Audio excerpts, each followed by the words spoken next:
Hello and welcome to Learn with Engineer Dost. तो हम इस वीडियो में इंट्रोडक्शन पार्ट लेने वाले हैं सी लैंग्वेज का। तो सी लैंग्वेज सीखने से पहले हमारे दिमाग में जो क्वेश्चन आता है वो होता है कि व्हाट इज़ सी। सी क्या होती है? तो सी एक जनरल पर्पस लैंग्वेज है और सी को बेस लैंग्वेज भी कहा जाता है। और सी बेस लैंग्वेज होने की वजह से सी बहुत वाइडली यूज़ होती है। और सी को बेस लैंग्वेज क्यों कहा जाता है? क्योंकि मैं आपको एक एग्जांपल बताती हूँ। जैसे कि इंग्लिश लैंग्वेज सीखने से पहले हम अल्फ़ाबेट सीखते हैं, वैसे ही हम अदर प्रोग्रामिंग लैंग्वेज सीखने से पहले हम सी लैंग्वेज सीखते हैं। इसीलिए सी को बेस लैंग्वेज कहा जाता है। और सी किसने इन्वेंट की है या किसने डेवलप की है? तो डेनिस यमरिची, यह साइंटिस्ट ने सी लैंग्वेज डेवलप की गई है। कौन सी लेबोरेटरी में? तो बेल टेलीफोनी लेबोरेटरी में इन्होंने 1972 के तहत सी लैंग्वेज डेवलप की गई है। और सी एक मोस्ट वाइडली यूज लैंग्वेज है क्योंकि यह एक बेस लैंग्वेज है। और C also provide high performance languages because इसका एक एग्जांपल भी बताती हूँ। यूनिक्स जो ऑपरेटिंग सिस्टम होती है वह सी में डेवलप की गई है।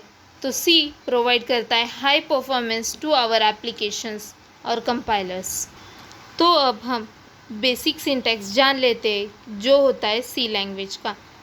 सिंटैक्स भी कह सकते हैं या स्ट्रक्चर भी कह सकते हैं सी लैंग्वेज का। फर्स्ट जो होता है वो होता है हेडर फाइल, जो आप ब्लैक में देख सकते हैं कि किस तरह का ब्लॉक स्ट्रक्चर होता है या किस तरह का सिंटैक्स होता है सी लैंग्वेज का। तो फर्स्ट होती है हेडर फाइल। सेकेंड होता है मेन फंक्शन। मेन फंक्शन के अंदर हम स्टेटमेंट्स या अदर फंक्शंस भी लिख सकते हैं। और हम इसे बॉडी भी कह सकते हैं। बॉडी के अंदर हम वेरिएबल डिक्लेरेशन भी कर सकते हैं, local variable declaration, functions declaration, इन हम सब बॉडी में डिक्लेयर कर सकते हैं। तो मैं आपको इसका एक एग्जांपल भी दिखाती हूँ। हैश इंक्लूड stdio.h, यह एक हेडर फाइल है और इंक्लूड लिंक करता है stdio.h को प्री प्रोसेसर के। आप अब कहोगे प्री प्रोसेसर क्या है? तो हैश को सी लैंग्वेज में प्री प्रोसेसर भी कहा जाता है। तो इंक्लूड लिंक करता है इनपुट आउटपुट ऑपरेशन के हेडर फाइल जो कि है stdio.h को हैश के साथ लिंक करता है। कौन करता है? इंक्लूड करता है। तो वॉइड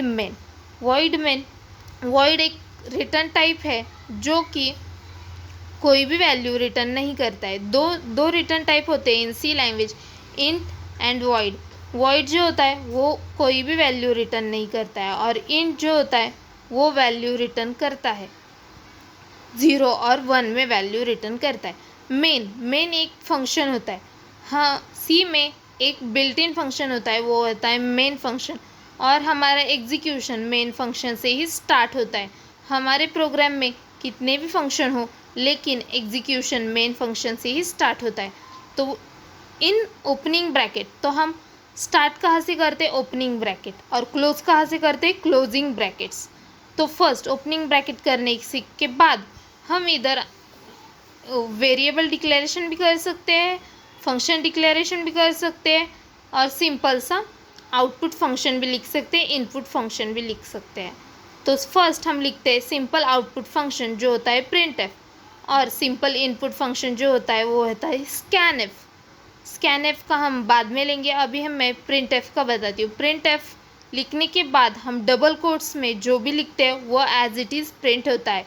और प्रिंटएफ की लाइन अब एंड हो चुकी है, हम यह कंपाइलर को कैसे कहेंगे? तो सेमीकोलन दे के कह सकते हैं। और गेट सी एच, यह होता है वॉइड का रिटर्न टाइप जो कि कोई भी वैल्यू रिटर्न नहीं करता है। तो प्रिंटएफ में हम हेलो वर्ड की जगह हम लिख सकते हैं hello and welcome to Learn with Engineer Dost. तो यह भी एज इट इज़ प्रिंट हो जाएगा। और हम लाइन एंडिंग कहाँ से करते हैं? वो होते हैं सेमीकोलन। तो मैं यहाँ पे कुछ इम्पोर्टेंट नोट दिए हैं। जो होता है हैश को इन सी लैंग्वेज प्री प्रोसेसर कहा जाता है। stdio.h, यह एक हेडर फाइल होती है जो इनपुट आउटपुट ऑपरेशन को सपोर्ट करती है। मेन क्या होता है? मेन होता है स्टार्टिंग ऑफ अ फंक्शन और starting point of execution. Printf होता है आउटपुट फंक्शन, स्कैन एफ होता है इनपुट फंक्शन, गेट सी एच जो होता है return to main function without getting a value to void और ओपनिंग ब्रैकेट और क्लोजिंग ब्रैकेट। क्लोजिंग void यह एक रिटर्न टाइप होता है जो कि कोई भी वैल्यू रिटर्न नहीं करता है। तो अब हम सिंपल सी प्रोग्राम करते हैं। फर्स्ट हमारा C program hash include conio dot h void main conio dot h, यह भी हेडर फाइल है और वह सपोर्ट करती है इनपुट आउटपुट ऑपरेशन को। void मेन प्रिंट एफ में लिखा है हमने हेलो वर्ड और हेलो वर्ड को सेमी कोलम करके यह लाइन एंड की है, लेकिन डबल फॉरवर्डेड स्लैश दे के हेलो वर्ड हमने जो दिखाया है वह कुछ भी मीनिंग नहीं देता है कंपाइलर को, क्योंकि जब भी हम डबल फॉरवर्ड स्लैश देते हैं वह एक कमेंट होती है इन सी लैंग्वेज कि हम कंपाइलर को कहते हैं यहाँ से तुम आगे बढ़ जाओ, यह आपका कुछ काम नहीं है। तो हम एक कमेंट में अगले यूज़र को हम बता सकते हैं कि हमने इसी लाइन में क्या किया है। तो सिंपली डबल फॉरवर्ड स्लैश दे के हम सिंगल लाइन कमेंट डिनोट कर सकते हैं। तो मैंने सिंगल लाइन कमेंट में हेलो वर्ड लिख दिया है जो कि आउटपुट हमारा मिलेगा। सेकेंड प्रिंट एफ में मैंने इन डबल कोट्स के अंदर स्लैश एन लिखा है। स्लैश एन का मीनिंग जो होता है वो होता है कि नेक्स्ट लाइन पे कर्सर मूव कर जाओ। हम अगर हेलो वर्ड के बाद में भी स्लैश एन लिखते तभी भी welcome to Learn with Engineer Dost यह लाइन सेकेंड लाइन पे प्रिंट होती है। तो welcome to Learn with Engineer यह लाइन सेकेंड लाइन पे प्रिंट होगी। और थर्ड जो मैंने लिखा है प्रिंट एफ में हाय, वह इंजीनियर दोस्त के आगे ही प्रिंट होगी क्योंकि हमने स्लैश एन नहीं डिनोट किया है। तो गेट सी एच यह एक रिटर्न टाइप। तो हम आउटपुट देखते हैं। हेलो वर्ड और welcome to Learn with Engineer Dost यह सेकेंड लाइन पे आ चुका है, लेकिन hi welcome to Learn with Engineer Dost के आगे ही आ गया है क्योंकि हमने स्लैश एन नहीं दिया है। तो फर्स्ट प्रोग्राम इसी तरह का था। अब हम कमेंट्स देखते हैं। Comments in C language, there are two types of comments in C language.